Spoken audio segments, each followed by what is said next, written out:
Olá, eu sou o pastor Ricardo Moraes, sou professor da sala de casais da Igreja Presbiteriana da Senhor Jardim. Nós estamos estudando os fundamentos bíblicos para a família. E hoje nós iniciamos a lição onde nós vamos tratar o primeiro casal, o pecado complicou tudo. E o texto base é Gênesis capítulo 3, que diz assim: Mas a serpente, mais sagaz que todos os animais selváticos que o Senhor Deus tinha feito, disse à mulher: É assim que Deus disse: Não comerei de toda a árvore do jardim? Respondeu-lhe a mulher: Do fruto das árvores do jardim podemos comer, mas do fruto da árvore que está no meio do jardim, disse Deus: Dele não comereis, nem tocareis nele, para que não morrais. Então a serpente disse à mulher: É certo que não morrereis, porque Deus sabe que no dia que dele comerdes, se vos abrirão os olhos e, como Deus, sereis conhecedores do bem e do mal. Vendo a mulher que a árvore era boa para comer, agradável aos olhos e árvore desejável para dar entendimento, tomou-lhe do fruto e comeu e deu também ao seu marido, e ele comeu. Abriram-se então os olhos de ambos, e percebendo que estavam nus, coseram folhas de figueira e fizeram cintas para si. Quando, porém, ouviram a voz do Senhor, que andava no jardim pela viração do dia, esconderam-se da presença do Senhor Deus, o homem e sua mulher, por entre as árvores do jardim. E chamou o Senhor Deus ao homem e lhe perguntou: Onde estás? Ele respondeu: Ouvi a tua voz no jardim e, porque estava nu, tive medo e me escondi. Perguntou-lhe Deus: Quem te fez saber que estavas nu? Comeste da árvore que te ordenei que não comesse? Então disse o homem: A mulher que me deste por esposa, ela me deu da árvore e eu comi. Disse o Senhor Deus à mulher: Que é isso que fizeste? Respondeu a mulher: A serpente me enganou e eu comi. Então o Senhor Deus disse à serpente: Visto que isto fizeste, maldita és entre todos os animais domésticos e entre todos os animais selváticos. Rastejarás sobre o teu ventre e comerás pó todos os dias da tua vida. Porém, inimizade entre ti e a mulher, entre a tua descendência e o seu descendente. Este te ferirá a cabeça e tu lhe ferirás o calcanhar. E a mulher disse: Multiplicarei sobremodo o sofrimento da tua gravidez. Em meio de dores darás à luz a filhos. O teu desejo será para o teu marido e ele te governará. E Adão disse: Visto que atendeste à voz de tua mulher e comestes da árvore que eu te ordenara não comesses, maldita é a terra por tua causa, em fadiga obterás dela o sustento durante os dias de tua vida. Ela produzirá também caldos e abrolhos, e tu comerás a erva do campo. No suor do teu rosto comerás o teu pão, até que tornes a terra, pois dela foste tomado. Porque tu és pó, e ao pó tornarás. E deu o homem o nome de Eva, a sua mulher, por ser a mãe de todos os seres humanos. Fez o Senhor Deus vestimenta de pele para Adão e sua mulher, e os vestiu. Então disse o Senhor Deus: Eis que o homem se tornou como um de nós, conhecedor do bem e do mal. Assim que não estenda a mão e tome também da árvore da vida, e coma e viva eternamente. O Senhor Deus, por isso, o lançou fora do jardim do Éden, a fim de lavrar a terra de que fora tomado.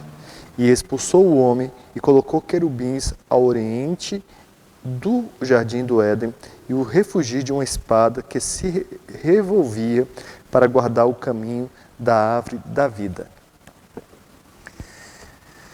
É um texto um pouco longo, mas precisava ser lido, é importante para nós entendermos a nossa lição. Gostaria de orar com você.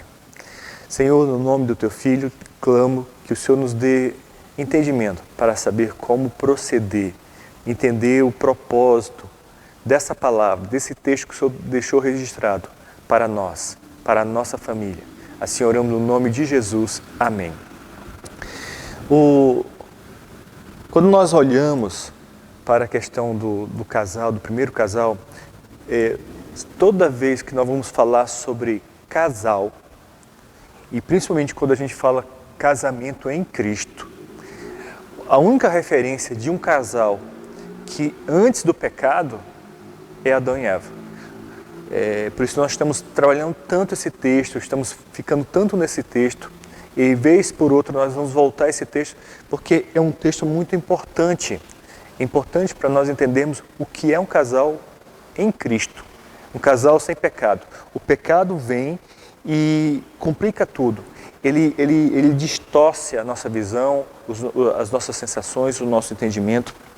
Então nós vamos trabalhar, vamos estudar.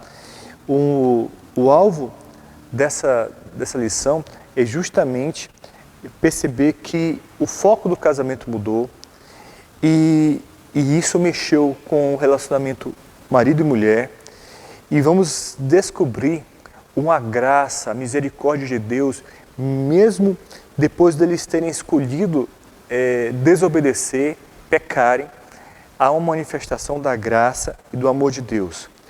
E há um convite para uma volta à comunhão com esse nosso Deus. Então, precisamos chegar no final dessa lição entendendo que o pecado, ele é o problema de tudo. Às vezes nós olhamos para o nosso cônjuge como um inimigo, alguém que se levanta contra nós. A verdade é que a nossa luta não é contra sangue nem carne. A nossa luta não é contra sangue nem carne. A nossa luta não é contra o nosso cônjuge. Nós temos um inimigo. E a nossa luta deve ser contra esse inimigo, contra todo o principado e potestade. Então nós precisamos ter nossas forças, sermos fortalecidos em Deus e na força do seu poder. Ter em nossas mãos armas espirituais em Deus. Nós precisamos perceber no final dessa lição essa graça, essa misericórdia que Deus derrama sobre nós para um desenvolvimento de um bom relacionamento. E por fim, tomar uma decisão de confessar os nossos pecados e pedir perdão a Deus. Tenha certeza que às vezes nós cometemos pecados e achamos que não aconteceu nada, não há problema. Tenha certeza, todo pecado que nós cometemos contra Deus. Todo pecado que cometemos contra Deus, antes de cometermos contra o nosso cônjuge. Então, o desafio é pedirmos perdão e nos aproximarmos de Deus. Quanto mais nos aproximarmos de Deus, mais nós vamos melhorar o nosso casamento. E nós precisamos, vez por outra, quando entrarmos numa situação de desavença dentro dos nossos lares, perguntar qual é a razão? Por que tem tantos problemas dentro da nossa casa? E essas desavenças elas acontecem entre os cônjuges, acontecem entre pais e filhos e muitas vezes entre parentes também. Então nós precisamos perguntar qual é a origem. E a origem, tenha certeza, é o pecado. Pode ser avareza, pode ser uma gula, pode ser uma mentira, pode ser uma fofoca, pode ter as mais diversas origens. Mas o pecado, ele é a raiz, ele é um mal que entra na vida do ser humano e faz com que a gente pegue e muitas vezes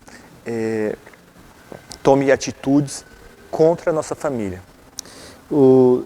Desde que o pecado entrou na existência humana, todas as relações, todos os relacionamentos, eles ficaram deficientes.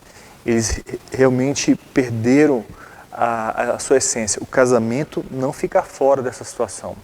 O casamento, se ele não for fundamentado, ele não tiver uma boa base, uma boa fundamentação, um respeito devido, ele não consegue subsistir.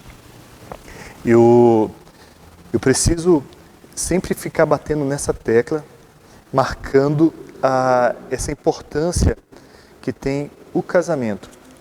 Eu vou ler aqui um texto, e assim, sempre é importante enfatizar a consequência do pecado, porque Adão e Eva foram expulsos do Éden. O Éden é como se fosse algo perfeito, algo pleno. Mas se você olhar, Deus dirige uma maldição a Eva por causa do pecado, a serpente, mas quando fala de Adão, fala de algo que toda a criação é atingida. Vai dizer que maldita é a terra. Então o pecado traz consequências terríveis sobre toda a estrutura. Humanamente falando, todos nós somos condenados ao inferno. Entende isso? O salário do pecado é a morte. Essa morte é o afastamento de Deus. Então, toda vez que pecamos, nós nos afastamos de Deus e estamos expostos. Nós precisamos trazer o nosso relacionamento, todos os nossos relacionamentos, para próximo de Cristo. Como eu falei, você se aproxima de Deus, as coisas realmente melhoram. E a melhor coisa que você pode fazer pelos seus filhos, pelo seu cônjuge, ou independentemente de qual relacionamento você tenha, é aproximar essa pessoa de Cristo. Por quê? Porque Cristo, Ele derramou o seu sangue, Ele morreu a nossa morte para restaurar todos os relacionamentos e tirar todo o poder, toda a autoridade do pecado sobre nós. Em cada momento, nós devemos estar cientes. Pecamos, precisamos perdoar e contar com a certeza do perdão de Deus sendo atingido pela sua graça e sua misericórdia. E isso, com certeza, vai resolver, vai solucionar muitos problemas. Tá? O perdão, o perdão de Deus resolve o problema do pecado e Ele faz com que quando nós perdoamos o nosso cônjuge, também resolve muitos problemas dentro do nosso casamento. Se nós olharmos para o texto bíblico, em Gênesis 2:25, em Gênesis 2:25 vai dizer o seguinte: ora, um e outro, o homem e sua mulher, estavam nus e não se envergonhavam. Agora, quando a gente lê do versículo 7, abriram-se então os olhos e ambos, percebendo que estavam nus, coseram folhas e figueiras e fizeram cintas para si. Se nós lermos até o 13, você vai ver essa conversa. O homem estava nu e não tinha problema, e depois ele, ao comer do fruto, ele percebe que estava nu e se esconde da presença de Deus, se afasta de Deus. O pecado, ele traz em si culpa e vergonha. Adão e Eva viviam muito bem, mas devido ao acontecimento, eles desestruturam. Antes, sem o pecado, eles tinham um relacionamento livre com Deus, sem medo, sem precisar colocar nenhuma proteção. Entendam que isso é muito interessante. Deus os conhecia, eles se conheciam, mas quando eles percebem que estavam nus, eles se escondem e colocam folhas. Eles já se conheciam. O pecado traz isso que existe entre os cônjuges, de esconder algumas coisas, de encobrir, de ter vergonha, de tentar esconder, de não ser transparente. O pecado traz essa questão de o receio do cônjuge nos conhecer e nos rejeitar. O pecado traz isso. Esse desejo de querer parecer alguém que não é para o nosso cônjuge, para podermos ser aceitos. Então, assim, nós precisamos ter claro que o pecado traz esse problema, esse sentimento negativo, esse medo de ser rejeitado. E quando nós olhamos para a questão de culpa, a culpa pode ser a consequência imediata de uma desobediência. Nosso inimigo é astuto e ele nunca se apresenta de uma forma feia e mostrando já a consequência do nosso ato. Ele traz, quando a gente, é interessante que ele é o nosso acusador, então a partir do momento que você não pecou ainda, ele sugere, faz, não tem problema. Mas quando você comete o pecado, ele começa a acusar e começa a dizer que não há solução, não há jeito para aquilo, e ele começa a acusação. E traz todo esse amargor da culpa, da consequência, e fica realmente trabalhando em nossas mentes. Gênesis 3:6, nós percebemos isso. Vendo a mulher que a árvore era boa para se comer, agradável aos olhos, desejável para dar entendimento, tomou-lhe do fruto e comeu, e deu também a seu marido, e ele comeu. Assim, à primeira vista, muitas vezes o pecado, ele parece que é algo bom, mas a consequência é séria. Nossa sociedade, ela extinguiu a culpa de vários atos. Como ela fez isso? Banindo o conceito de pecado. Nós não temos mais essa concepção de pecado. Pecado, quando eu pergunto para alguém o que é pecado, a pessoa vai dizer que é errar o alvo. Mas o que é errar o alvo? Qual é o alvo? O que estabelece o alvo? E o alvo é justamente aquilo que Deus estabeleceu, o que deveríamos fazer. Então, qual era o tipo de pecado antes e que é oposto à vida? Ignorar a culpa e a existência do pecado não significa a ausência dos seus feitos. Guardem bem isso. Ignorar o pecado não elimina as consequências dos seus efeitos. Ok? A prova disso é o aumento dos casos. Antes, entenda bem o que eu vou colocar.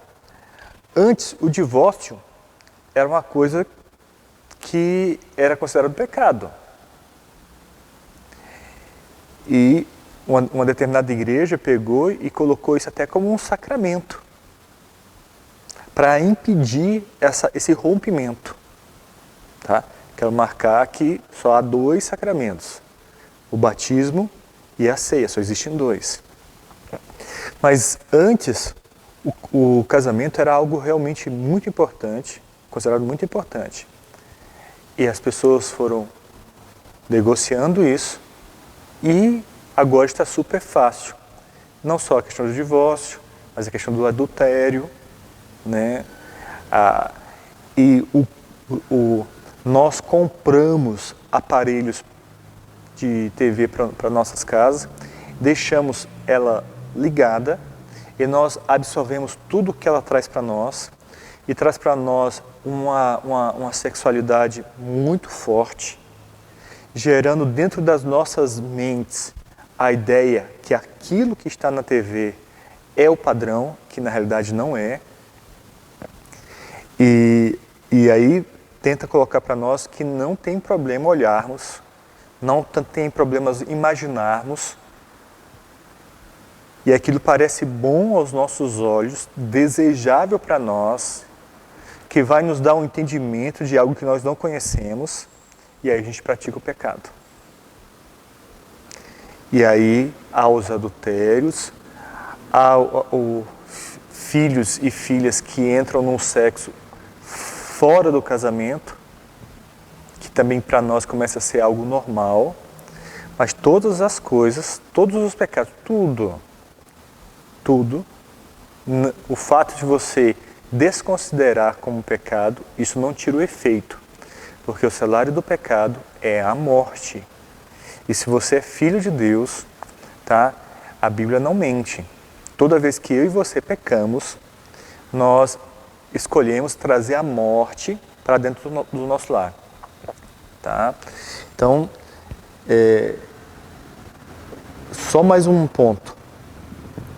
Se você observar, a disciplina aos filhos tem cada vez sido mais branda.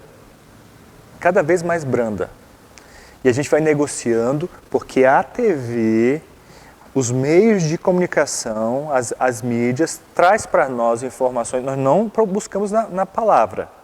Nós não buscamos na palavra. Nós buscamos nas mídias.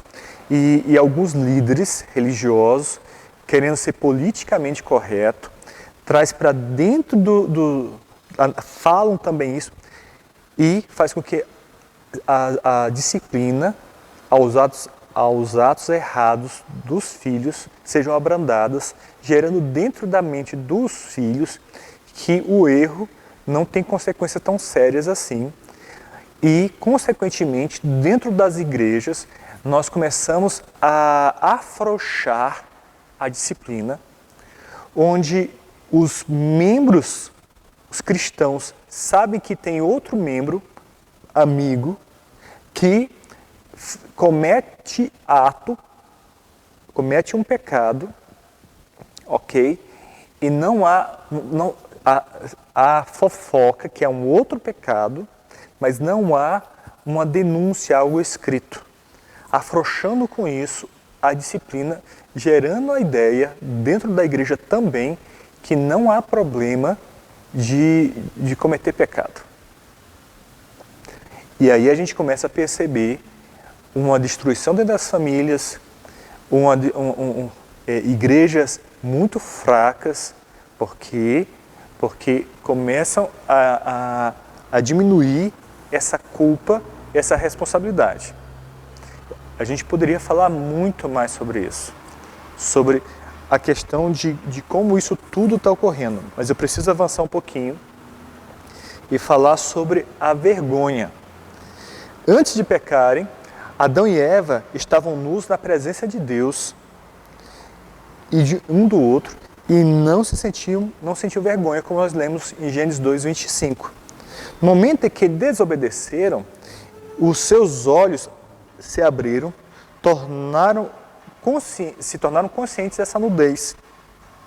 O ato, a infração, interferiu drasticamente na intimidade desse casal, como eu já falei, eles buscaram se cobrir. Mas não só em relação ao casal, mas como ao Senhor. E aí, o que vai acontecer? Na hora que eles escutam a voz do Senhor no jardim, na viração do dia, eles se escondem, e na hora que Deus pergunta quem foi que falou para eles que eles estavam nus, eles começam a colocar a culpa um no outro. E olha só, tem uma brincadeira que acontece na minha casa que é a seguinte: a culpa é minha e eu coloco em quem eu quiser. Entende? A culpa é minha e eu coloco ela em quem eu quiser. Eles começaram a culpar um ao outro. Adão de cara culpa Eva e diz assim: a mulher que tu me deste foi que fez. Aí quando pergunta para a mulher pega, culpa a serpente. E a serpente não se defende. E ela recebe maldição, a serpente, depois a mulher e por fim o homem. E como eu já disse, toda a criação sofre com isso. Muitos casais sofrem com o peso da culpa e da vergonha. Ambas, elas são evidências que há pecado não confessado. E nós precisamos ter claro em nossas mentes o seguinte: quando eu me converti, eu falava da minha vida passada como fosse muito boa. Então, eu falava de todas as... Eu não vou falar agora, tá? Foi uma decisão minha. Mas eu falava de todas as ações e era tipo assim, antes de Cristo, me divertia, fazia o que eu queria, sabe? Fazia isso, fazia aquilo outro, e tinha isso e tinha aquilo outro. Me converti, vou para a igreja. Quem escuta, parece que essa vida era melhor do que essa. E não é verdade. Não é verdade. Essa vida, se ela fosse projetada, eu teria vergonha dela. Essa nova vida mostra uma vida de uma pessoa lutando para acertar. Essa eu não teria vergonha. Nós muitas vezes temos que ter cuidado porque a gente sente mais prazer na nossa vida antes de Cristo do que depois de Cristo. Pior, a gente quer pegar essa vida que a gente vivia antes e continuar vivendo após Cristo. Nisso, a vergonha, a culpa, porque há uma manutenção das atividades feitas, o pecado. Agora, isso é errado, precisa ser confessado e deixado, abandonado, odiado. Mas há a possibilidade de você, como eu, ter cometido atos, pecados, e que nós confessamos já ao Senhor. E ao confessarmos ao Senhor, o Senhor nos perdoa. Olhe, em 1 João, 1:9, diz assim: se confessarmos os nossos pecados, Ele é fiel e justo para nos perdoar os pecados e nos purificar de toda injustiça. Está escrito, se confessarmos os nossos pecados, Ele é fiel e justo para nos perdoar os pecados e nos purificar de toda injustiça. Se você confessou, está perdoado, está apagado, está pago, como Ele fala que está consumado na cruz. Então você não pode permitir mais que o acusador te cobre aquilo que você já cometeu. Quando isso vem à mente, você diz assim, pode dizer até em voz alta, já confessei. Já confessei. O que eu cometi não tem mais peso sobre mim. Pode ter alguma consequência. Às vezes, o pecado gerou uma doença. O pecado gerou uma situação que mudou toda a minha história. Pode. Alguém cometeu um pecado comigo e me abusou. Não foi escolha sua. Mas o que você faz com isso, se você comete pecado, é culpa sua. O que cometeram com você não é culpa sua, no caso do abuso. Ok? Mas o que você faz com isso, desobedecendo a Deus, aí sim é culpa sua e você precisa se arrepender e pedir perdão a Deus e buscar força, se fortalecer no Senhor, na força do seu poder e ter do Senhor a cura. Fácil? Não é fácil. Não é fácil. O pecado de Adão e Eva traz consequências até hoje. Não é fácil. Toda a criação geme e chora, anseia o retorno de Cristo. Eu quero finalizar com você nesse pensamento. Nós precisamos confessar e se você cometer um pecado contra o seu cônjuge, realmente assim, pedir perdão ao seu cônjuge, ao seu filho. A Bíblia vai dizer assim, pai, não causei ira aos filhos. E às vezes os pais buscam causar ira aos filhos, traz ira. Confesse, peça perdão. A graça e a misericórdia do Senhor te alcançarão. Vamos orar? Senhor, no nome de Jesus, intercedo por esse lar e te peço, ó Deus, o Senhor que sabe o que aconteceu na vida dessa pessoa, que o Senhor, através desse estudo, possa trazer à mente que o Senhor já perdoou todo o pecado confessado e que o Senhor tem graça e misericórdia por essa pessoa, se ela se dispuser a confessar os pecados cometidos e abandonar. Dá força, Pai. Nós intercedemos por esse lá no nome de Jesus. Amém.